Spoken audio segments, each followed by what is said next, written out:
பெண்கள் weaker sex கிடையாது, weaker sex ஆக்கப்பட்டவர்கள். Thangamile and Jayachandran presents Behind Oats Agni Chirage, powered by Anandam Silks, Maybell Women's Wear, KTV True Value Groundnut Oil, Howda Pay, Education Partner Patrician College of Arts and Science. ஒரு ஆண் சட்டை போடாம ரோட்ல நடந்து வரும்போது அவனுடைய மார்பகங்களை பார்த்து இது வெறும் உடல் உறுப்பு தான், இதுல தப்பா பார்க்கக்கூடிய எந்த ஒரு விஷயமும் கிடையாதுன்னு அணுகக்கூடிய மன தைரியமும் மன உரிமையும் இங்க இருக்கக்கூடிய எல்லா பெண்களுக்கும் இருக்கு. ஆனா ஒரு பெண் சட்டை போடாம வெளியில போகும்போது இது வெறும் உடல் உறுப்பு தான், இதுல தப்பா பார்க்கக்கூடிய எந்த ஒரு விஷயமும் கிடையாதுன்னு அணுகக்கூடிய மன உறுதியும் மன தைரியமும் இங்க இருக்கக்கூடிய பெரும்பாலான ஆண்களுக்கு கிடையாது. அதிகப்படியாக பெண்களுக்கு எதிராக மட்டுமே குற்றங்கள் நடக்கிறதுக்கு என்ன காரணமாக இருக்கு? எல்லாருடைய பொது புத்தியில இருக்கக்கூடிய ஒரு விஷயம் என்ன அப்படின்னா, பெண் என்பவள் ஒரு வீக்கர் செக்ஸ், அதனாலேயே அவங்களுக்கு எதிராக நிறைய குற்றங்கள் நடக்குது அப்படிங்கிற ஒரு தாட் எல்லாரும் மனசுலயுமே பதிஞ்சிருக்கும். இந்த இடத்துல நான் பேசுறது செக்ஸ் எஜுகேஷனை பத்தி பேசுறேன். ஆண்களும் பெண்களும் எப்படி சமமாக வேறுபட்டவர்கள் அப்படிங்கிற பாலின சமத்துவ கல்வியை சின்ன குழந்தையில இருந்தே சொல்லிக் கொடுக்கணும். தண்டனைகள் கடுமையானதா குற்றங்கள் குறையும் அப்படின்னு சொல்றது ஒரு பெரிய ஆலமரத்துல இருக்கக்கூடிய கிளையை வெட்டுற மாதிரி. ஆனா குற்றம் அப்படிங்கிறது அந்த மரத்தினுடைய ஆணி வேர் மாதிரி. அதை அடியோட பிடுங்கி எடுக்கணும்னு சொன்னா பனிஷ்மெண்ட்ஸ்னால முடியாது, எஜுகேஷனால மட்டும்தான் முடியும். குற்றம் செய்துட்டனால அவரை நம்ம பனிஷ்மெண்ட் பண்ணி அவரை டெத் சென்டென்ஸ் கொடுத்து அவரை இல்லாம பண்றதுனால இது மாறாது. அப்படி பண்றதுனால இங்க யாருக்கும் பயம் வந்து யாரும் மாற போறது கிடையாது. பெண் உரிமை சார்ந்து பெண்களுடைய உரிமையை மீட்டெடுக்கணும்னு சொன்னா 3 உரிமை அவங்களுக்கு கிடைச்சிட்டா போதும், பெண்களுக்கான எல்லா உரிமையும் கிடைக்கும். முதல் உரிமை என்னன்னா உணவு சார்ந்த ஊட்டச்சத்து உணவு சார்ந்த உரிமை கிடைக்கணும். 2வது உடை சார்ந்த அரசியலற்ற ஒரு உரிமை கிடைக்கணும். 3வது இருப்பிடம் சார்ந்த ஒரு உரிமை கிடைக்கணும். Thangamile and Jayachandran presents Behind Oats Agni Chirage, powered by Anandam Silks, Maybell Women's Wear, KTV True Value Groundnut Oil, Howda Pay, Education Partner Patrician College of Arts and Science. Let's welcome Miss B.N. Snega, Advocate, Madras High Court.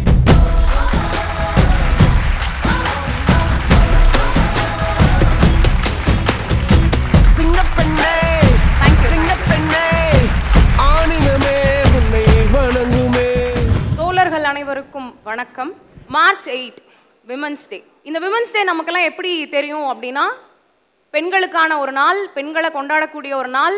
சில நேரங்களில் வந்து போட்டிகள்லாம் நடத்துவாங்க பெண்களை motivate பண்ணுறதுக்கு. அழகு சார்ந்த போட்டிகள், சமையல் போட்டிகள், கோல போட்டிகள் போன்ற போட்டிகள் நடத்தக்கூடிய ஒரு நாளாக இந்த விமன்ஸ் டேவை நமக்கு தெரியும். ஆனால் மார்ச் 8 பெண்களை அவங்களுடைய மௌனத்திலிருந்து மீட்டெடுத்து அடிமைத்தனத்தை தவிர்த்து ஆண்களுக்கு நிகராக சம உரிமை கோரி சமூகத்தில் ஆண்களுக்கு நிகராக சங்கமித்து பெண்களும் மனிதர்களாக மதிக்கப்படணுங்கிற அரசியல் அங்கீகாரத்தை மீட்டெடுத்து கொடுத்திருக்கக்கூடிய 19th செஞ்சுரியோட ஒரு மைல்கல் தான் மார்ச் 8. பெண்களின் ஜனநாயகத்திற்கு வித்திட்ட 19ஆம் நூற்றாண்டில் வித்திட்ட ஒரு மைல்கல் தான் மார்ச் 8. அப்படிப்பட்ட உழைக்கும் மகளிர் தினத்தில் உங்க முன்னாடி என்னுடைய உரையை நிகழ்த்துறதுல எனக்கு ரொம்ப சந்தோஷமா இருக்கு. உங்கள் அனைவருக்கும் உழைக்கும் மகளிர் தின நல்வாழ்த்துக்கள். இப்போ இந்த சொசைட்டி எடுத்துக்கிட்டீங்கன்னாவே இங்க நிறைய கிரைம்ஸ் யாருக்கு எதிராக நடக்குது? விமனுக்கு எதிராக நிறைய குற்றங்கள் நடக்குது.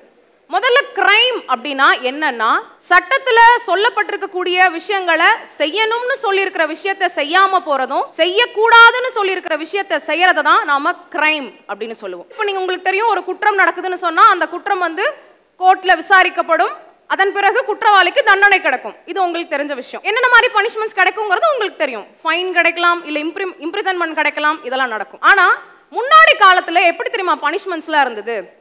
ஒரு 5 வகையான பனிஷ்மெண்ட்ஸ் இருந்தது. யாராவது ஏதாவது ஒரு குற்றம் செஞ்சுட்டாங்க அப்படின்னா, இவங்க தான் குற்றம் செஞ்சிருக்காங்களா அப்படின்னு சந்தேகப்படக்கூடிய நபரை கூட்டிட்டு வந்து, நான் சொல்றது எந்த மாதிரி டைம்ல அப்படின்னா ரொம்ப ஆன்ஷியன்ட் டைம்ஸ்ல நான் சொல்றேன். அவங்க கிட்ட என்ன பண்ணுவாங்கன்னா, முதல் மெத்தட் வந்து அயன் ராடை கையில கொடுப்பாங்க. அந்த அயன் ராடை கையில வச்சுட்டு 9 ரவுண்ட் ஓடி வரணுமா. அப்படி ஓடி வந்து கையில வந்து அவங்களுக்கு எந்த ஒரு காயமுமே இல்லைன்னா அவங்க நிரபராதி, காயம் இருந்துச்சுன்னா அவங்க குற்றவாளியாம். 2வது மெத்தட் என்னன்னா, கையையும் காலையும் கட்டி கிணத்துக்குள்ள போட்டுருவாங்க. அப்படி கிணத்துக்குள்ள போட்டுட்டு அவன் மீண்டும் மேல வந்துட்டான் அப்படின்னு சொன்னா அவன் நிரபராதி, முழுகிட்டானா அவன் குற்றவாளி. அதன் பிறகு கொடிய விஷம் இருக்கக்கூடிய பாம்பு போன்ற உயிரினங்களை விட்டு கடிக்க வைப்பாங்களாம். விஷம் ஏறி அவங்க செத்துட்டாங்கன்னா குற்றவாளி, உயிரோடு இருந்தாங்கன்னா நிரபராதி. அதுக்கப்புறம் தராசு இருக்கு இல்லைங்களா, அதுல சந்தேகப்படக்கூடிய நபரை ஒரு பக்கத்துல உட்கார வச்சுட்டு அவருடைய எடைக்கு அதிகமாக இருக்கக்கூடிய ஒரு கல்லை வைப்பாங்களாம். அந்த கல்லு கீழே போய் இவர் மேல போகாம இவரு கீழே போய் கல்லு மேல போயிட்டா அவர் நிரபராதி. அந்த கல்லு கீழே போய் அவர் மேல போயிட்டாருன்னா அவரு குற்றவாளி அப்படிங்கிற மெத்தட்ஸை வச்சுதான் குற்றவாளி யாரு நிரபராதி யாருன்னு கண்டுபிடிச்சிட்டு இருந்தாங்க. ஏன் இந்த மாதிரியான ஒரு பிற்போக்குத்தனமான, ஓப்பனா சொல்லணும்னா முட்டாள்தனமான மெத்தட்ஸ்லாம் எப்படி ஏன் வச்சுட்டு இருந்தாங்க அப்படின்னா, ஏன்ஷியன்ட் டைம்ஸ்ல அந்த காலகட்டத்தில் ஆட்சி செய்த மன்னர்கள் யாருடைய இன்ஃப்ளூயன்ஸுக்கு கீழே இருந்தாங்க அப்படின்னா மத போதகர்களுடைய இன்ஃப்ளூயன்ஸுக்கு கீழே இருந்தாங்க. மத போதகர் என்ன சொல்றாங்களோ அதை தான் பிலீவ் பண்ணி அவங்க ஆட்சியை நடத்திட்டு இருந்தாங்க. அப்படி பார்க்கும்போது அந்த டைம்ல மக்கள்லாம் என்ன நம்பிட்டு இருந்தாங்க அப்படின்னா, நம்ம எல்லாருமே தெய்வ சக்தியால ஆட்கொள்ளப்பட்டவர்கள், தெய்வம்னு ஒன்று இருக்கு, கடவுள்னு ஒன்று இருக்கு, அதனால் ஆட்கொள்ளப்பட்டவர்கள், எல்லாமே நல்லதுதான் நடக்கும், கெட்டது ஏதாவது நடக்குதுன்னு சொன்னா அது ஈவில் ஃபோர்ஸ்னால தான் நடந்திருக்கு, ஏதோ சைத்தானாலேயோ சாத்தானாலேயோ நடந்திருக்கு, அந்த மனிதர்கள் எல்லாருமே நல்லவங்க, தெய்வத்தினால ஆட்கொள்ளப்பட்டவங்க, அவங்க தவறு செய்யறாங்கன்னு சொன்னா அவங்க உடலுக்குள்ள ஏதோ ஒரு ஈவில் ஃபோர்ஸ் போய் தான் இந்த மாதிரி செஞ்சிருக்கோம், அதனால இந்த மெத்தட்ஸ்லாம் அவங்களை நம்ம டெஸ்ட் பண்ணி பார்த்தோம்னா நிரபராதியா குற்றவாளியான்னு தெரிஞ்சிரும்னு ஒரு பிற்போக்குத்தனமான மெத்தட்ஸை ஃபாலோ பண்ணிட்டு இருந்தாங்க. அதன் பிறகுதான் எவால்வ் ஆகி வந்ததுக்கு அப்புறம் தான் நமக்கு லாஸ் எனாக்ட் பண்ணாங்க. அதை பேஸ் பண்ணி ப்ராப்பரான மெத்தட்ல பயாஸ்டா இல்லாம, இம்பார்ஷியலா இல்லாம ட்ரையல் நடத்தி விசாரிச்சு தண்டனைகள்லாம் கொடுத்துட்டு இருக்காங்க இப்போ வரைக்கும். நான் கேட்கும் போது நீங்க சொன்னீங்க குற்றம் யாருக்கு எதிராக நடக்குது அதிகமான்னு கேட்டா விமன் அப்படின்னு சொன்னீங்க. அதிகப்படியாக பெண்களுக்கு எதிராக மட்டுமே குற்றங்கள் நடக்கிறதுக்கு என்ன காரணமாக இருக்கும்? எல்லாருடைய பொது புத்தியில இருக்கக்கூடிய ஒரு விஷயம் என்ன அப்படின்னா, பெண் என்பவள் ஒரு வீக்கர் செக்ஸ், அவங்க அதனாலேயே அவங்களுக்கு எதிராக நிறைய குற்றங்கள் நடக்குது அப்படிங்கிற ஒரு சிந்தனை, ஒரு தாட் நமக்கு எல்லார் மனசுலையுமே பதிஞ்சிருக்கும். ஆனா அப்படி கிடையாது. உங்களுக்கு ஒரு சின்ன எக்ஸாம்பிள் நான் சொல்றேன். இந்த சமூகம், நம்மளுடைய சமூகம் பெண் வழி சமூகமாக, தாய் வழி சமூகமாக இருந்த ஒரு சமூகத்திலிருந்து வந்தவங்க தான் நாம. நீங்க நிறைய புத்தகங்கள்லாம் படிச்சிருந்தீங்க அப்படின்னா உங்களுக்கு தெரிஞ்சிருக்கும், சமூகம் அப்படிங்கிறது 5 வகையா இருக்கு. கம்யூனிசத்தின் தந்தை காரல் மார்க்ஸ் என்ன சொல்றார் அப்படின்னா, சமூகம் முதல்ல இந்த உலகத்துல சமூகம் எப்படி தோன்றுச்சு அப்படின்னா ஆதி பொது உடைமை சமூகமாக தோன்றுச்சு. ஆதி பொது உடைமை சமூகம் அப்படின்னா எல்லாருக்கும் எல்லாமே சமம். ஒரு மரம் இருக்குன்னா அதுல கிடைக்கக்கூடிய பழங்களாகட்டும், வேட்டையாடக்கூடிய உயிரினங்களாகட்டும், ஒன்னா வாழக்கூடிய மக்கள் எல்லாமே அதை சரிசமமா பங்கு போட்டுப்பாங்க. இந்த சமூகம் ஆதி பொது உடைமை சமூகம். இந்த உலகத்துல முதல்ல உருவான சமூகம் இந்த சமூகம் தான். ரெண்டாவது சமூகம் என்ன அப்படின்னா ஆண்டான் அடிமை சமூகம். அந்த சமூகத்தில இருந்து கொஞ்சம் எவால்வ் ஆகி வந்த சமூகம் தான் ஆண்டான் அடிமை சமூகம். நீங்க நிறைய ஹாலிவுட் மூவிஸ்லாம் பார்த்திருக்கீங்க அப்படின்னா அந்த ஏன்ஷியன்ட் டைம்ஸ்ல எல்லாம் பாத்தீங்கன்னா அந்த ரோம் கண்ட்ரீஸை காட்டும்போது சந்தைகள்ல அடிமைகளா மக்களை வாங்கிட்டு போவாங்க, விலைக்கு வாங்கிட்டு போவாங்க, கொத்து கொத்தா வாங்கிட்டு போவாங்க. அந்த சமூகம் தான் ஆண்டான் அடிமை சமூகம். ஆண்டானாக இருக்கக்கூடியவர்கள், மன்னர்களாக இருக்கக்கூடியவர்கள், பணபலம் படைத்தவர்கள் தங்களுக்கு கீழான நிலைமையில் இருக்கக்கூடிய மக்களை விலைக்கு வாங்கிட்டு போய் அடிமைகளா வச்சுட்டு இருந்த சமூகம் அது ஆண்டான் அடிமை சமூகம். அதன் பிறகு பண்ணையார் சமூகமா இருந்தது. யாருக்கிட்ட நிறைய நிலம் இருக்குதோ, யார் நிறைய விவசாய நிலம் வச்சிருக்காங்களோ, அதன் மூலியமா யார் நிறைய பணம் சம்பாதிக்கிறாங்களோ அவங்க பண்ணையாரா இருந்தாங்க. அவங்களுக்கு கீழேயும் மக்கள் அடிமைகளாக வாழ்ந்து கூலி வேலை செஞ்சுட்டு கூலி வாங்கிட்டு இருந்தாங்க.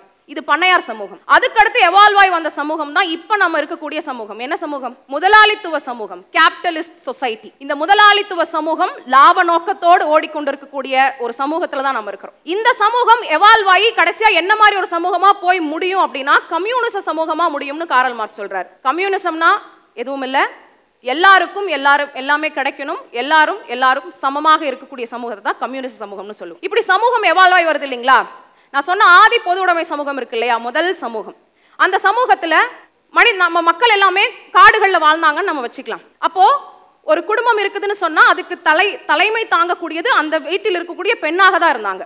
அவங்க தான் வேட்டையாடுறதுக்கு வெளியில போவாங்க, அவங்க தான் குடும்பத்தை நடத்தினாங்க, எல்லாமே அவங்க தான் பண்ணிட்டு இருந்தாங்க. அப்போ ஒரு கட்டத்துல என்ன ஆகுது அப்படின்னா, நாம ஒரு கூட்டம் இருக்கக்கூடிய இடத்துல இருக்கக்கூடிய water resources and food resources இதை பேஸ் பண்ணி தான் ஒரு இடத்துல எல்லாரும் வாழ்ந்துட்டு இருந்தாங்க. எங்க தண்ணி கிடைக்குதோ, எங்க உணவு கிடைக்குதோ அங்கதான் வாழ்ந்துட்டு இருந்தாங்க. அப்படி தண்ணி உணவும் கிடைச்சு வாழ்ந்துட்டு இருக்கும் போது அந்த கூட்டம் பெரிதாகும் போது, கிடைக்கக்கூடிய ரிசோர்சஸ் கம்மியாகும் போது என்ன பண்றாங்கன்னா கொஞ்சம் பேர் முடிவெடுத்து வேற பக்கம் போய் செட்டில் ஆகுறாங்க. உணவும் தண்ணீரும் கிடைக்கக்கூடிய ஒரு இடத்துல போய் செட்டில் ஆகுறாங்க. அப்படி ஆகும்போது அக உறவு முறை புற உறவு முறைன்னு ஆகுது. அதாவது நம்மளை சுற்றி இருக்கக்கூடிய உறவை அக உறவு முறைன்னு சொல்லுவாங்க. நம்மளை விட்டு எவால்வா இன்னொரு பக்கம் போனவங்கள புற உறவு முறைன்னு சொல்லுவாங்க. அக உறவு முறைனா நீங்க இருக்கிற இந்த ரூம்ல இருக்கிறாங்க, இங்க கிடைக்கக்கூடிய ரிசோர்ஸை பேஸ் பண்ணி நம்ம இருக்கிறோம். யாருக்கெல்லாம் ரிசோர்சஸ் பத்தலன்னு நினைக்கிறாங்க அவங்க அப்படியே கொஞ்சம் வெளியில போயிடுறாங்க, கொஞ்சம் தள்ளி போயிடுறாங்க, இந்த காலேஜ் விட்டு வெளியில போயிடுறாங்கன்னு வச்சுக்கலாம். அப்படி இருக்கும்போது இந்த சமூகத்துல இந்த சொசைட்டில இருக்கிறவங்க இந்த சொசைட்டிலே கல்யாணம் பண்ணும்போது தான் அது வந்துட்டு பெருமையாகவும் அதுதான் பிரைடாகவும் கருதப்பட்டது. இதே நீங்க பெண்களை வேட்டையாட வெளியே விட்டீங்கன்னா அவங்க புற உறவு முறை, வேற சமூகத்தில் இருக்கிற ஆணினுடன் காதல் கொண்டு அவங்கள திருமணம் செய்யும் போது அது ஒரு கௌரவ குறைச்சலாக அமைகிறது அப்படின்னு சொல்லி ஒரு கட்டமைப்பை உருவாக்கி, பெண்களை வெளியில விட்டாதானே, வேட்டையாட விட்டாதானே, ஏதாவது அவங்கள ரிசோர்ஸை தேட வெளியே விட்டாதானே அவங்க காதல் வயப்படுறாங்க, அப்போ அவங்கள வெளியவே விடக்கூடாதுன்னு அக உறவு முறை, நாம நம்ம கூட்டத்துக்குள்ளதான் திருமணம் பண்ணணும் அப்படிங்கிற உறவு முறையை பேணி அதை பிரைடா நினைச்சு பெண்களை அடக்க ஆரம்பிக்கிறாங்க, பெண்களை வெளியில விடாம அடக்க ஆரம்பிக்கிறாங்க. அப்போ இந்த சமூகம் எதை பேஸ் பண்ணி இருக்கு அப்படின்னா, தந்தையினுடைய அடையாளத்தை பேஸ் பண்ணி இருக்கு, தந்தையின் அதிகாரத்தை பேஸ் பண்ணி இருக்கு. அப்படி இருக்கும்போது இந்த சமூகம் அதுக்கப்புறம் எவால்வ் எப்படி ஆகுது அப்படின்னா, நில விரிவு ஆகுது. இந்த இடத்துல இருக்கிறவங்க அவங்களுடைய நிலத்தை இன்னும் அதிகமாக்கணும், அகலமாக்கணுங்கிற ஆசையில பக்கத்தில் இருக்கிற நிலத்தையும் சண்டை போட்டு வாங்கணுங்கிற சிந்தனைக்கு வராங்க. அப்போ போர் உருவாகுது, நிலத்துக்காக போர் உருவாகுது. அந்த போர்ல பெண்கள் எப்படி நடத்தப்படுறாங்க அப்படின்னா, போர்ல மண்ணையும் பெண்ணையும் ஆண்கள் தங்களுடைய உடைமைகளாக கருத ஆரம்பிக்கிறாங்க. மண்ணை வெல்றதும் பெண்ணை வெல்றதும் தன்னுடைய உடைமையாக ஆண் கருத ஆரம்பிக்கிறாங்க. அப்படி இருக்கும்போது ஆண்டான்களுக்கு, மன்னர்களுக்கு, ஜமீன்தார்களுக்கு, பணம் படைத்தவர்களுக்கு, ஏன் சில சமயத்துல போர்ல யாரு ஜெயிக்கிறாங்களோ அவங்களுக்கு தோத்த கூட்டத்தில் இருக்கக்கூடிய பெண்கள் அவங்களுடைய தேவைகளை, ஆசைகளை பூர்த்தி செய்வதற்காக அடிமைகளாக தூக்கி செல்லப்பட்ட அவலத்துல பெண்கள் நிறுத்தப்பட்டிருந்தாங்க. இதுதான் அந்த ஆண்டான் அடிமை சமூகம்னு சொன்னேன். அதன் பிறகு பண்ணையார் சமூகத்துல என்ன நடக்குது அப்படின்னா, யாருக்கு பணபலம் அதிகமா இருக்கோ அவங்க சுத்தி இருக்க எல்லா நிலத்தையும் வாங்கி போடுறாங்க, விவசாயம் செய்யறாங்க, வருமானத்தை கூட்டுறாங்க. அப்படி விவசாயம் செய்யும் போது அந்த இடத்துல விவசாய கூலிகளா யாரை வைக்கிறாங்கன்னு சொன்னா ஆண்களை தான் வைக்கிறாங்க. ஆண்கள் வந்து அடிமைகளாக அந்த பண்ணையாருக்கு வேலை செய்யறாங்க.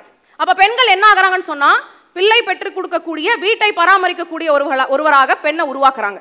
அப்போ பெண் வந்து அந்த சமூகத்தில் இருக்கக்கூடிய பெண் அவர்கள் சார்ந்த எந்த ஒரு முடிவையும் எடுக்காம தன்னுடைய கணவன் சார்ந்த முடிவை மட்டும் எடுத்துட்டு இருக்காங்க. அதன் பிறகு பண்ணையார்களாக இருந்தவர்கள் காலப்போக்கின் காரணமாக இந்த சொசைட்டில மிஷின்ஸ் உருவாக ஆரம்பிச்சது, டெக்னாலஜி வந்தது, மிஷின்ஸ் உருவாக ஆரம்பிச்சது. அப்படி மிஷின்ஸ் உருவானதுக்கு அப்புறம் விவசாயம் மட்டுமே செஞ்சுட்டு இருந்த பண்ணையார்கள் அந்த மிஷின்ஸை வச்சு தொழிற்சாலைகளை உருவாக்குறாங்க, ஃபேக்டரிஸை உருவாக்குறாங்க. அப்படி ஃபேக்டரிஸை உருவாக்கி அதுல இன்வெஸ்ட் பண்றாங்க. அவங்க முதலீட்டை இன்னும் பெருக்கணும், நிறைய லாபம் பார்க்கறதுக்கு வெறும் ஆண்களுடைய உழைப்பு மட்டும் அவங்களுக்கு பத்தல. அப்ப என்ன பண்றாங்க, வீட்டு வேலை மட்டுமே செஞ்சுட்டு இருந்த பெண்களை தொழிற்சாலைகளுக்கு வேலைக்கு அமர்த்துறாங்க. அப்படிதான் பெண்கள் வந்து தொழிற்சாலைகளுக்கு வேலை செய்யறதுக்கு வராங்க. அப்படி வந்த பெண்களுக்கு எடுத்தோன்னு உரிமைகள்லாம் கிடைச்சிருச்சானா கிடையாது. அவங்களுக்கு ரெஸ்ட் ரூம் போகிறதுக்கு உரிமை கிடையாது, 12 மணி நேரம் நின்ன இடத்துலயே வேலை செய்யணும், குழந்தை இருந்துச்சுன்னு சொன்னா அந்த குழந்தைக்கு பால் ஊட்டுறதுக்கான நேரம் கிடையாதுன்னு பல கொடுமைகளை சந்தித்து கொண்டிருந்த சமூகம் தான் முதலாளித்துவத்தோட, இந்த கேபிட்டலிஸ்ட் சொசைட்டியோட ஆரம்ப கட்டம்.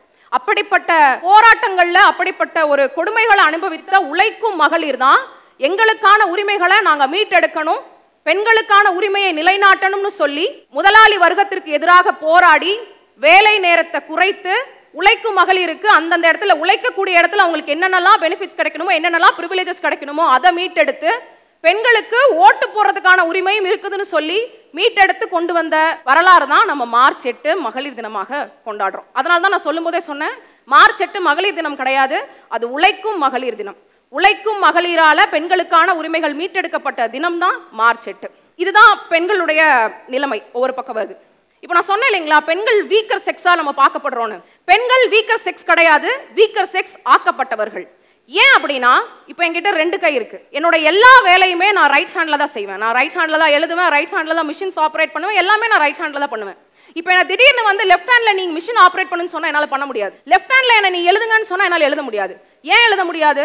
ஏன்னா சின்ன வயசுல இருந்து எழுதுறதுக்கான, மிஷின் ஆப்ரேட் பண்றதுக்கான எல்லா பயிற்சியையும் நான் என்னோட ரைட் ஹேண்டுக்கு தான் கொடுத்துருக்கேன், என்னோட லெஃப்ட் ஹேண்டுக்கு எந்த ஒரு பயிற்சியும் நான் கொடுக்கல. அதே மாதிரி தான் இந்த சமூகம் திறமையை மேம்படுத்திக்கிறதுக்கான, தகுதியை மேம்படுத்திக்கிறதுக்கான எல்லா வாய்ப்பையும் ஆண்களுக்கு மட்டுமே கொடுத்துட்டு இருந்திருக்கு. பெண்களுக்கு அந்த மாதிரி எதையுமே கொடுக்காதனால தான் பெண்கள் பலவீனமானவர்களாக உருவாக்கப்பட்டிருக்கிறார்கள். இது வெறும் இந்த மாதிரி வாய்ப்புனால மட்டுமே பெண்கள் பலவீனமானவர்களா உருவாக்கப்பட்டாங்களான்னு கேட்டா கிடையாது. ஒரு 3 விஷயம் இருக்கு. அதுல முதல் விஷயம் உணவு பேதம் இந்த பாலினத்துல ஒரு மிகப்பெரிய பேதமா இருக்கு. என்னன்னா, இங்க இருக்கக்கூடிய பெரும்பாலான வீடுகள்ல ஆண் பிள்ளைகளும் பெண் பிள்ளைகளும் சேர்ந்து இருக்கக்கூடிய பெரும்பாலான வீடுகள்ல ஊட்டச்சத்து நிறைந்த நியூட்ரிஷியஸ் ஃபுட் யாருக்கு அதிகமா போய் சேருது? ஆண்களுக்கு தான் போய் சேருது. கணவன் மனைவி இருக்கக்கூடிய வீட்டுல அது கணவனுக்கு தான் போய் சேருது. கணவன் சாப்பிட்டு முடித்த பிறகுதான் அந்த மீதம் இருக்கக்கூடிய உணவை தான் மனைவி சாப்பிடுறாங்க. 2 பிள்ளைகள், ஆண் பிள்ளை பெண் பிள்ளை இருக்காங்க, கணவர் இருக்காருன்னா கணவன் சாப்பிட்ட பிறகு, ஆண் பிள்ளை சாப்பிட்ட பிறகு, பெண் பிள்ளை சாப்பிட்ட பிறகு இருக்கக்கூடிய மீதமான உணவை தான் அம்மா சாப்பிடுறாங்க. ஆக ஊட்டச்சத்து நிறைந்த உணவு இங்க இருக்கக்கூடிய பெரும்பாலான வீடுகள்ல ஆண்களுக்கு தான் போகுது, காலம் காலமா ஆண்களுக்கு தான் போகுது. அடுத்து பழக்கம். என்ன பழக்கம்னா, உங்க வீட்லலாம் கேர்ள்ஸ் கிட்ட நான் கேட்குறேன், ஃபர்ஸ்ட் கொஸ்டின் கேட்குறேன், உங்க வீட்டில் என்னைக்காவது உங்களை ஃபேனை ரிப்பேர் பண்ண சொல்லியிருக்காங்களா? நோ. லைட்டை மாற்ற சொல்லியிருக்காங்களா? நோ. கேஸ் தூக்க சொல்லியிருக்காங்களா? நோ. உங்களை என்னைக்காவது வீட்டில் கோலம் போட சொல்லியிருக்காங்களா? நோ. வீட்டை உட்காந்து கூட்டி தினமும் என்னைக்காவது ஒரு நாள் சொல்கிறது வேற, எப்பயுமே வீட்டை கூட்டி நீ தான் பொண்ணுன்னு உங்களை சொல்லியிருக்காங்களா? கிடையாது. எப்பயுமே நீ தான் சமைக்கணும், சமையலை கற்றுக்கோ, உனக்கு தேவைப்படணும் உங்களை கண்டிப்பாக சமைக்க சொல்லியிருக்காங்களா? கிடையாது. அக்கேஷனலாக செய்கிறது வேற, ரெகுலராக செய்கிறது வேற. இந்த இடத்துல நான் ரெகுலராக செய்கிறது தான் கேட்குறேன். ஸோ இந்த இடத்துல நான் ஏன் இதை சொல்கிறேன் அப்படின்னா, குறைவான நேரத்தில் உடல் உழைப்பை செலுத்தி சீக்கிரமாக செய்து முடிக்கக்கூடிய வேலையை ஆண்களுக்கும், ஃபேன் ரிப்பேர் பண்ணுறது, லைட் ரிப்பேர் பண்ணுறது, கேஸ் தூக்குறது, இந்த மாதிரி உடல் உழைப்பை அதிகமாக செலுத்தி கொஞ்ச நேரத்தில் செய்து முடிக்கக்கூடிய வேலையை ஆண்களுக்கும், உடல் உழைப்பை அதிகமாக செலுத்தாமல் ரொம்ப கம்மியான உடல் உழைப்பை செலுத்தி அதிக நேரம் செய்யக்கூடிய வேலைகளை பெண்களுக்கு இந்த சொசைட்டி ஆரம்பத்திலிருந்து கொடுத்துக்கிட்டே இருந்திருக்கு. அதனால தான் உணவு சார்ந்தும் பழக்க வழக்கம் சார்ந்தும், மூணாவது உளவியல். உங்களோட உளவியல் எப்படி இருக்கும் அப்படின்னா, ஊட்டச்சத்து மிகுந்த உணவை எடுத்துக்கும் போது கடுமையான வேலைகளை செய்யக்கூடிய பயிற்சியை எடுத்துக்கிட்ட பிறகு உங்களுடைய உளவியலே நீங்க பலமானவர் அப்படிங்கிற ஒரு சிந்தனையை உங்களுக்குள்ள விதைச்சிருக்கும். ஊட்டச்சத்து குறைவான உணவை எடுத்த பிறகு பழக்க வழக்கத்திலையும் மிக சின்ன சின்ன வேலை, உடல் உழைப்பு கம்மியாக செலுத்தி அதிக நேரம் செய்யக்கூடிய வேலையை செஞ்சுக்கிட்டு இருக்கும்போது உங்களுடைய உளவியலே உங்களை ஒரு வலிமை இல்லாதவர்களாக, ஒரு வீக்கராக உங்களை வந்து உணர வச்சிருக்கும். ஸோ இப்படி தான் பெண்கள் ஒரு வீக்கர் செக்ஸாக உருவாக்கப்பட்டிருக்கிறாங்க, பலவீனமானவர்களாக உருவாக்கப்பட்டிருக்காங்களே தவிர பெண்கள் பலவீனமானவர்கள் கிடையாது, அவங்க வீக்கர் செக்ஸ் கிடையாது, அப்படி உருவாக்கப்பட்டிருக்கிறார்கள். அதுதான் உண்மை. இப்போ நம்ம பெண்கள் ஏன் வீக்கர் செக்ஸாக இருக்காங்க, அப்படி போர்ட்ரேட் பண்ணப்படுறாங்க அப்படிங்கிறத பார்த்துருக்கோம். சமூகத்தில் பெண்கள் எப்படியெல்லாம் அடிமையாக்கப்பட்டிருக்காங்க அப்படிங்கிறதையும் பார்த்துருக்கோம். சரி, இதெல்லாம் இப்போ நடந்துச்சு, எல்லாமே ஓகே. இப்போ இதை சரி பண்ணணும், பெண்களுக்கு எதிராக ஒரு குற்றம் நடக்குதுன்னு சொன்னால் அதை சரி பண்ணணும் அப்படின்னா அதுக்கு என்ன பண்ணணும் அப்படிங்கிற கேள்வி எல்லாருக்குமே இருக்கும். இப்போ சட்டத்தில் எத்தனையோ சட்டங்கள் இருக்குது. போக்சோ இருக்குது, போஷ் இருக்குது, டொமஸ்டிக் வைலன்ஸ் ஆக்ட் இருக்குது, தென் ஐபிசி இருக்குது, இப்போ அது பிஎன்எஸ்ஸாக இருக்குது. இந்த மாதிரி நிறைய சட்டங்கள் இருக்குது. வன்கொடுமைகளை, அஃபென்சஸை ஃபேஸ் பண்ணக்கூடிய விமனை ப்ரொடெக்ட் பண்ணுறதுக்கான, அவங்கள சேஃப்கார்ட் பண்ணுறதுக்கான எண்ணற்ற சட்டங்கள் நம்ம இந்தியன் லாவில் இருக்குது. அப்படி இருந்தும் கூட ஏன் அவங்களுக்கு எதிரான குற்றங்கள் நடந்துகிட்டே இருக்குது? நீங்கள் என்ன நினைக்கிறீங்க? இவ்வளோ சட்டம் இருந்தும் கூட அவங்களுக்கு எதிராக குற்றம் நடக்குதுன்னா அப்போ அங்கே ஏதோ ஒரு விஷயம் மாற்றணுமே, அது என்ன மாற்றணும்னு நீங்கள் நினைக்கிறீங்க? யார் வேணாலும் சொல்லலாம். மைண்ட் செட், சரியான பனிஷ்மெண்ட்ஸ் இல்லை. வேறு யாராவது அந்த சைடு யாராவது சொல்ல முடியும்? ட்ரக்ஸ் ஒழிக்கணும், ஓகே. மைண்ட் செட் மாற்றணும், லாஸ் மாற்றணும், ட்ரக்ஸை ஒழிக்கணும். எஜுகேஷனை பற்றி யாரும் சொல்லலையே. மேம் சொல்கிறாங்க டிலைட் ஜஸ்டிஸ்னு. ஓகே, ஒரு குற்றத்தை நீங்கள் ஒழிக்கணும், அதை வேரோடு பிடுங்கி எடுக்கணும்னு சொன்னால் நீங்கள் பனிஷ்மெண்ட்ஸை இன்க்ரீஸ் பண்ணுறதுனாலையும் ட்ரக்ஸை ஒழிக்கிறதுனால மட்டும் பண்ண முடியாது, எஜுகேஷனால் மட்டும்தான் பண்ண முடியும். இங்கே எல்லாருடைய பொது புத்தியில் ஒரு கருத்து இருக்கும், தண்டனைகள் கடுமையானாதான் குற்றங்கள் குறையும். பெண்களுக்கு எதிராக ஒரு வன்கொடுமை நடக்குதுன்னு சொன்னால் அவனை ஓட விட்டு சுற்றணும், இல்லை கல்லாலே அடித்து கொல்லணும், இல்லைனா கை காலை வெட்டிடணும், அப்படி இப்படின்னு எவ்வளோ நமக்கு தாட்ஸ் இருக்கும். இப்படியெல்லாம் பண்ணுறதுனால இன்னொருத்தருக்கு பயம் வந்து இந்த குற்றம் குறையுமான்னு கேட்டால் நிச்சயமாக கிடையாது. இப்படியெல்லாம் பண்ணுனா இப்படியெல்லாம் தண்டனை கிடைக்கும்னு பயந்து யாரும் இப்படி பண்ணக்கூடாதுன்னு யோசிக்கக்கூடாது. இப்படி நினைக்கிறதே தப்புங்கிற சிந்தனை ஒவ்வொருத்தருக்கும் வரணும். அந்த சிந்தனை எப்படி வரும்னா எஜுகேஷன் மூலமாக மட்டும்தான் வரும். இந்த இடத்துல நான் பேசுறது செக்ஸ் எஜுகேஷனை பத்தி பேசுறேன். ஆண்களும் பெண்களும் எப்படி சமமாக வேறுபட்டவர்கள் அப்படிங்கிற பாலின சமத்துவ கல்வியை சின்ன குழந்தையிலிருந்தே சொல்லிக் கொடுக்கணும். பெண் என்பவள் ஆணை போல ஒரு உயிர் தானே தவிர அவள் ஒரு உடைமை கிடையாதுங்கிற புரிதலை சின்ன வயசுல இருந்தே கொண்டு வரணும். இப்போ பெண்களுக்கு எதிராக ஒரு குற்றம் நடக்குதுன்னு சொன்னா அதுக்கு என்ன காரணம்? பெண் வீக்கர் செக்ஸா இருக்கறனால காரணமா? கிடையாது. பெண்ணின் உடல் மீது எனக்கு எல்லா அதிகாரமும் இருக்குன்னு நினைச்சு அவங்க உடல் மீது ஒட்டுமொத்த அதிகாரத்தையும் எடுத்துக்கொள்ளக்கூடிய ஆணினுடைய சிந்தனையில இருக்குது தவறு. அந்த சிந்தனையினால தான் குற்றங்கள் நடக்குதே தவிர வேறு எதனாலும் கிடையாது. பெண்கள் போட்டிருக்க ட்ரெஸ்னால கிடையாது, அவங்க போயிட்டு வர டைம்னால கிடையாது, அவங்க அங்க போறதுனால இங்க போறதுனால அதனால எதனாலையும் கிடையாது. ஆண்களுடைய சிந்தனையில இருக்கு தவறு. இந்த சிந்தனை வந்து எப்படி வந்தது? இந்த சொசைட்டி தான் இந்த சிந்தனையை அவங்களுக்குள்ள ஊடுருவ வச்சது. ஸோ இந்த இடத்துல ஒரு தவறு நடக்குதுன்னு சொன்னா அந்த இடத்துல விக்டிம் பிளேமிங் பண்றதை விட்டுட்டு அந்த தவறு உண்மையா ஏன் வந்தது, அந்த தவறை செய்திருக்கக்கூடிய அந்த அஃபெண்டருக்கு இந்த சிந்தனை இருந்ததுனால தான் இந்த தவறு நடந்தது. அந்த சிந்தனை எப்படி எடுக்க முடியும்? ஸோ நம்ம தண்டனைகளை கடுமையாக்குறதுனால அவரை இப்போ வந்துட்டு இந்த குற்றம் செய்துட்டனால அவரை நம்ம பனிஷ்மெண்ட் பண்ணி அவரை டெத் சென்டென்ஸ் கொடுத்து அவரை இல்லாமல் பண்றதுனால இது மாறாது. அப்படி பண்றதுனால இங்க யாருக்கும் பயம் வந்து யாரும் மாற போறது கிடையாது. எஜுகேஷனால மட்டும்தான் மாற்ற முடியும். நான் உங்களுக்கு ஒரு 2-3 தியரி சொல்றேன். பனிஷ்மெண்ட்ஸ்க்கு 2-3 தியரிஸ் இருக்கு. முதல் தியரி என்ன அப்படின்னா ரெட்ரிபியூட்டிவ் தியரின்னு சொல்லுவோம். அப்படின்னா பழிக்கு பழி வாங்குறது. இப்போ ஒருத்தன் திருடிட்டானா கையை வெட்டிடணும், இல்லை ஒருத்தன் செக்ஷுவல் ஹராஸ்மெண்ட் பண்ணிட்டான்னு சொன்னா அவனை தூக்கில் போட்டுறணும். இதுதான் நம்ம வந்து ரெட்ரிபியூட்டிவ் தியரின்னு சொல்லுவோம், பழிக்கு பழி வாங்குறது. அடுத்தது பிரிவென்டிவ் தியரி, தப்பு நடக்க விடாம சட்டங்கள் இயற்றி அந்த சட்டத்தின் மூலமாக மக்களை பயப்படுத்தி இந்த மாதிரி குற்றம்லாம் செஞ்சனா இந்த மாதிரி தண்டனை எல்லாம் கிடைக்கும்னு மக்களை பயப்படுத்தி வச்சிருக்கிறது தான் பிரிவென்டிவ் தியரி அப்படின்னு சொல்லுவோம். ரிஃபார்மேட்டிவ் தியரி அதாவது ரீஹபிலிட்டேட்டிவ் தியரின்னு சொல்லுவோம். யாராவது ஒரு தவறு செய்யறாங்கன்னு சொன்னா அந்த தவறை அவங்களுக்கு புரிய வச்சு அவங்களுக்கு இருக்கக்கூடிய தண்டனை காலத்துல அவங்களுக்கு அவேர்னஸ் கொடுத்து திரும்ப இந்த சொசைட்டில அவங்களை ஒரு நல்ல மனிதராக ரீஎன்டர் பண்ண வைக்கிறது நம்ம ரெஃபார்மேட்டிவ் தியரி ஆர் ரீஹபிலிட்டேட்டிவ் தியரின்னு சொல்லுவோம். இந்த மூணு தியரியில இந்தியால எந்த தியரியை பனிஷ்மெண்ட் கொடுக்கிறதுக்கு ஃபாலோ பண்றாங்க? ஃபர்ஸ்ட் ரெட்ரிபியூட்டிவ் தியரி, பழிக்கு பழி வாங்குறது. ரெண்டாவது பிரிவென்டிவ் தியரி, லாஸ் எனாக்ட் பண்ணி அதன் மூலமா மக்களை பயப்படுத்தி வச்சு குற்றம் நடக்க விடாம தடுக்கிறது. மூன்றாவது ரீஹபிலிட்டேட்டிவ் தியரி, ஒருத்தன் தவறு செய்யறான்னு சொன்னா அவனுடைய தண்டனை காலத்தில் அவனை திருத்தி மறுவாழ்வு கொடுத்து அவனை ஒரு நல்ல மனிதனாக சொசைட்டில ரீஎன்டர் பண்ண வைக்கிறது. இந்த மூணுல இந்தியாவில் நம்ம எதை ஃபாலோ பண்றோம்? நம்ம இந்தியாவில் செகண்ட் தேர்ட் ரெண்டுமே ஃபாலோ பண்றோம். பிரிவென்டிவ் தியரியும் நம்ம ஃபாலோ பண்றோம், ரீஹபிலிட்டேட்டிவ் தியரி ஆர் ரெஃபார்மேட்டிவ் தியரி இது ரெண்டுமே நம்ம ஃபாலோ பண்றோம். இந்தியன் ஜுடிஷியரி சிஸ்டமே இந்தியன் பிரிசன் சிஸ்டமே எதை பேஸ் பண்ணி இருக்கு அப்படின்னா 1000:1 ரேஷியோல தான் பேஸ் பண்ணிருக்கு. 1000 குற்றவாளிகள் தப்பிச்சாலும் ஒரு நிரபராதி தண்டிக்கப்படக்கூடாதுங்கிற ஒரு கான்செப்ட்ல தான் ஒரு பிரின்சிபல்ல தான் இந்தியன் ஜுடிஷியரியை ஃப்ரேம் பண்ணப்பட்டிருக்கு. அப்படி இருக்கும்போது இந்த இடத்துல வந்து தண்டனைகள் கடுமையானதா குற்றங்கள் குறையும் அப்படின்னு சொல்றது ஒரு பெரிய ஆலமரத்தில் இருக்கக்கூடிய கிளையை வெட்டுற மாதிரி. ஆனா குற்றம் அப்படிங்கிறது அந்த மரத்தினுடைய ஆணி வேர் மாதிரி. அதை அடியோட பிடுங்கி எடுக்கணும்னு சொன்னா பனிஷ்மெண்ட்ஸ்னால முடியாது, எஜுகேஷனால மட்டும்தான் முடியும். கற்பிக்கணும், அதை கற்கணும், அதை அடுத்த தலைமுறைக்கு கடத்தணும். இதை பண்றது மூலமாக மட்டும்தான் நம்ம கிரைம்ஸை குறைக்க முடியும் அப்படிங்கிறது என்னுடைய பர்சனல் பிலீஃபா இந்த இடத்துல இருக்கு.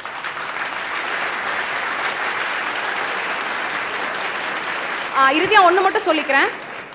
பெண் உரிமை சார்ந்து பெண்களுடைய உரிமையை மீட்டெடுக்கணும்னு சொன்னா 3 உரிமை அவங்களுக்கு கிடைச்சிட்டா போதும், பெண்களுக்கான எல்லா உரிமையும் கிடைச்சிடும். முதல் உரிமை என்னன்னா உணவு சார்ந்த ஊட்டச்சத்து உணவு சார்ந்த உரிமை கிடைக்கணும். ரெண்டாவது உடை சார்ந்த அரசியலற்ற ஒரு உரிமை கிடைக்கணும். மூன்றாவது இருப்பிடம் சார்ந்த ஒரு உரிமை கிடைக்கணும். இங்க நிறைய பேருடைய வீடுகள்ல அவங்களுடைய அம்மாக்கள் வந்துட்டு ஃபினான்ஷியலா இண்டிபெண்டா இருப்பாங்க. அவங்க சொந்தமா வீடு வாங்கியிருக்கலாம், நிலம் வாங்கியிருக்கலாம். ஆனா அதுல எத்தனை வீடுகள்ல அம்மாக்கள் அவங்களுடைய பேர்ல வாங்கியிருக்காங்க? பெரும்பாலான வீடுகள்ல இருக்காது, அது அவங்களுடைய அப்பா பேர்ல தான் வாங்கியிருப்பாங்க. ஸோ இருப்பிடம் சார்ந்த உரிமை இன்னமும் பெரும்பாலான பெண்களுக்கு கொடுக்கப்படாம இருக்கு. அடுத்தது உடை சார்ந்த அரசியல் ஒன்று சொன்ன பார்த்தீங்களா, அது இன்ன வரைக்கும் நான் சொல்லவே இல்லை. இப்போ எல்லாமே நம்ம பேசலாம், ஆணும் பெண்ணும் சமமானவர்கள், பாலின சமத்துவம் எல்லாமே பேசலாம். ஆனா சில பிற்போக்குத்தனமான சிந்தனை இருக்கக்கூடியவர்கள் ஒரு பாயிண்ட்ல வந்து கொஸ்டின் பண்ணி நிறுத்துவாங்க. எல்லாம் சரிமா, பையன் பொண்ணு எல்லாம் சமம், ஈக்குவல். ஒரு பையன் சட்டை போடாமல் வெளியே போக முடியும், ஒரு பொண்ணுனால சட்டை போடாமல் வெளியே போக முடியுமா? முடியாது இல்ல. அப்புறம் எப்படி சொல்றீங்க ஆணும் பெண்ணும் சமம்னு எப்படி நீங்க சொல்றீங்கன்னு ஒரு பிற்போக்குத்தனமான கேள்வியில வந்து நிறுத்துவாங்க. இந்த கேள்விக்கு நிறைய பேர்கிட்ட பதிலே இருக்காது. இந்த கேள்வியை பார்த்து நமக்கு கோபம் வரலாம், ஆனா இந்த கேள்விக்கு பதிலே இருக்காது. இந்த இடத்துல நான் என்னுடைய பதில சொல்றேன். ஒரு ஆண் சட்டை போடாம ரோட்ல நடந்து வரும்போது அவனுடைய மார்பகங்களை பார்த்து இது வெறும் உடல் உறுப்பு தான், இதுல தப்பா நினைக்கக்கூடிய தப்பா பார்க்கக்கூடிய எந்த ஒரு விஷயமும் கிடையாதுன்னு அணுகக்கூடிய மன தைரியமும் மன உரிமையும் இங்க இருக்கக்கூடிய எல்லா பெண்களுக்கும் இருக்கு. ஆனா ஒரு பெண் சட்டை போடாம வெளியில போகும்போது இது வெறும் உடல் உறுப்பு தான், இது சதையினால ரத்தத்தினால ஆன வெறும் உடல் உறுப்பு தானே தவிர இதுல தப்பா பார்க்கக்கூடிய எந்த ஒரு விஷயமும் கிடையாதுன்னு அணுகக்கூடிய மன உறுதியும் மன தைரியமும் இங்க இருக்கக்கூடிய பெரும்பாலான ஆண்களுக்கு கிடையாது. அதுதான் உண்மையே தவிர இங்க யாருடைய உடல் அமைப்பை பொறுத்தும் யாருடைய உடல் பாகங்களை பொறுத்தும் யார் என்னென்ன மாதிரி ட்ரெஸ்ஸஸ் போடுறாங்கிறத பொறுத்து இங்க குற்றம் நடக்கிறது கிடையாது. இங்க நடக்கக்கூடிய பெரும்பாலான குற்றங்கள் தவறு செய்பவருடைய பார்வையினால தான் நடக்குது. ஸோ அதை இந்த இடத்துல ஆணித்தனமா நான் பதிவு செய்யணும்னு நினைக்கிறேன். இவ்வளோ நேரம் என்னுடைய உரையை ரொம்ப அமைதியா எனக்கு இன்ட்ராக்ட் பண்ணி கேட்டவங்க எல்லாருக்குமே என்னுடைய நன்றிகளை தெரிவிச்சுக்கிறேன்.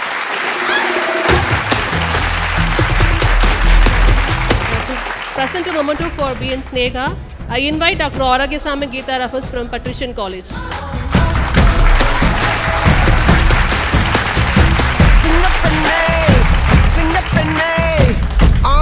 Invite Mr. Kishore Kumar, Area Manager Sales, Thangamayil Jewelry Limited, to present a memento for B.N. Snega.